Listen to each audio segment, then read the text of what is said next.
जहां एक तरफ अमेरिका वेनेजुला पर धौंस जमाने से नहीं चूक रहा, तो वहीं अब वह ग्रीनलैंड भी अपने हिस्से में चाहता है।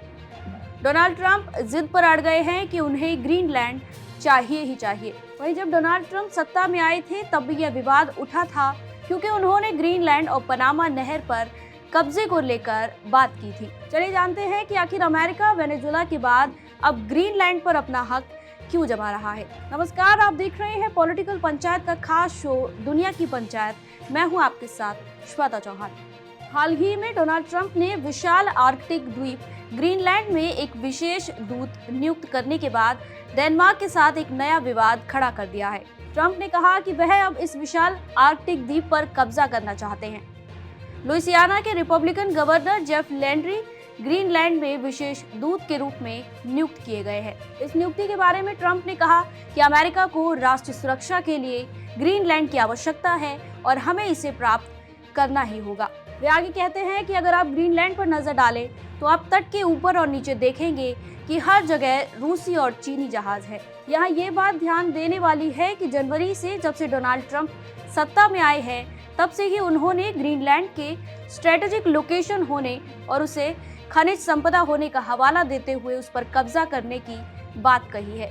उस दौरान उन्होंने प्रेस कॉन्फ्रेंस में कहा था कि ग्रीनलैंड और पनामा नहर पर अमेरिका का कब्जा होना चाहिए, क्योंकि ये दोनों अमेरिका की राष्ट्रीय सुरक्षा के लिए बेहद जरूरी है।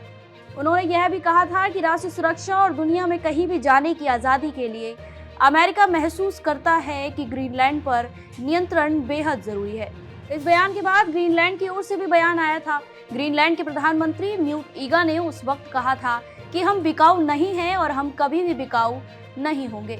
उन्होंने इसके बाद कहा था कि हमें स्वतंत्रता के लिए अपने लंबे संघर्ष को नहीं भूलना चाहिए। हालांकि हमें पूरी दुनिया और खासकर अपने पड़ोसियों के साथ सहयोग और व्यापार के लिए खुले रहना चाहिए। अब बात करते हैं इस विषय पर कि आखिर डोनाल्ड ट्रंप क्यों ग्रीनलैंड चाहते हैं। इसके लिए हमें जानना होगा कि ग्रीनलैंड की भौगोलिक और ऐतिहासिक स्थिति क्या है। तो आपको बता दें कि ग्रीनलैंड उत्तरी अमेरिका से यूरोप जाने के सबसे छोटे रूट पर है, जिसे दुनिया का सबसे बड़ा द्वीप कहा जाता है। इस द्वीप के 80% हिस्से पर स्थायी रूप से तकरीबन 4 किलोमीटर मोटी बर्फ जमी रहती है। इसी वजह से 21 लाख स्क्वायर किलोमीटर की क्षेत्रफल की आबादी वाले ग्रीनलैंड द्वीप की आबादी सिर्फ 57,000 है। अमेरिका की नज़र में ग्रीनलैंड काफी लंबे समय से रणनीतिक रूप से महत्वपूर्ण है। इसकी कहानी भी बड़ी दिलचस्प है। जब शीत युद्ध के दौरान सोवियत संघ और अमेरिका आमने सामने थे, तब डर के संतुलन को बनाए रखने के लिए उत्तरी ध्रुव यानी ग्रीनलैंड एक खास जगह थी। इसी वजह से अमेरिका ने शीत युद्ध के दौरान थ्यूली में एक रडार बेस स्थापित किया था, जिसे अब पिटोफिक स्पेस बेस कहा जाता है। अब शीत युद्ध भले ही खत्म हो गया हो, पर ग्रीनलैंड की अहमियत अभी भी बनी हुई है। इसी को ध्यान में रखते हुए ट्रंप ने अमेरिका की सुरक्षा के लिए एक गोल्डन डोम बनाने का इरादा जताया था।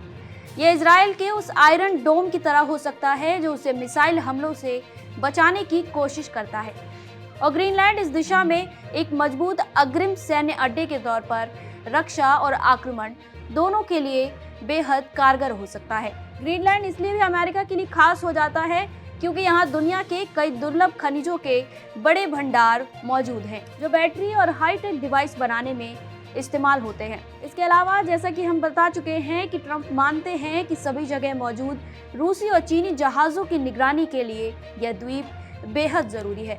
ग्रीनलैंड पर ट्रंप इतनी आसानी से दावा क्यों कर रहे हैं, इसके लिए भी इतिहास को हमें समझना होगा। ग्रीनलैंड किंगडम ऑफ डेनमार्क का हिस्सा है।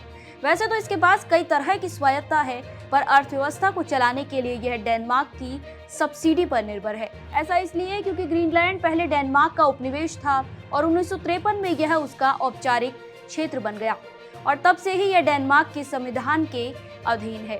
साल 2009 में ग्रीनलैंड को दी गई स्वायत्तता में जनमत संग्रह के माध्यम से डेनमार्क से स्वतंत्रता घोषित करने का अधिकार भी उसके पास है।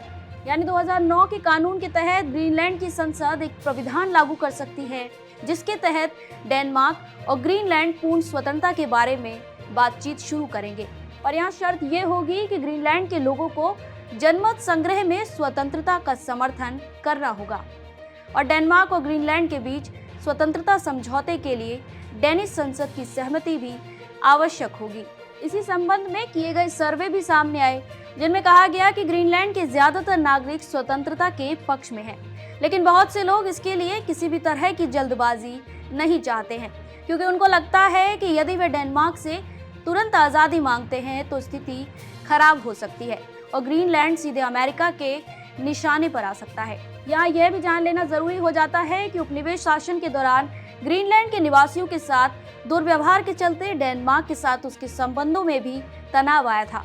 और जिस तरह ट्रंप ग्रीनलैंड पर अपना दावा रख रहे हैं, उसे देखते हुए डेनमार्क ने भी ग्रीनलैंड के साथ अपने अच्छे संबंध स्थापित किए हैं। वहीं अमेरिका इसलिए ग्रीनलैंड को लेकर थोड़ा एग्रेसिव है, क्योंकि और भी द्वीप हैं जो अमेरिका से सैन्य अधिकारों के बदले में सब्सिडी और सुरक्षा पाते हैं। इनमें मार्शल, आइसलैंड, माइक्रोनेशिया और पलाऊ शामिल हैं। और अब अमेरिका चाहता है कि ग्रीनलैंड भी इस लिस्ट में शामिल हो जाए। तो ये थी ग्रीनलैंड की कहानी। आप अमेरिका के इस दावे को लेकर क्या सोचते हैं, हमें कमेंट सेक्शन में जरूर बताएं। आप देख रहे थे पॉलिटिकल पंचायत।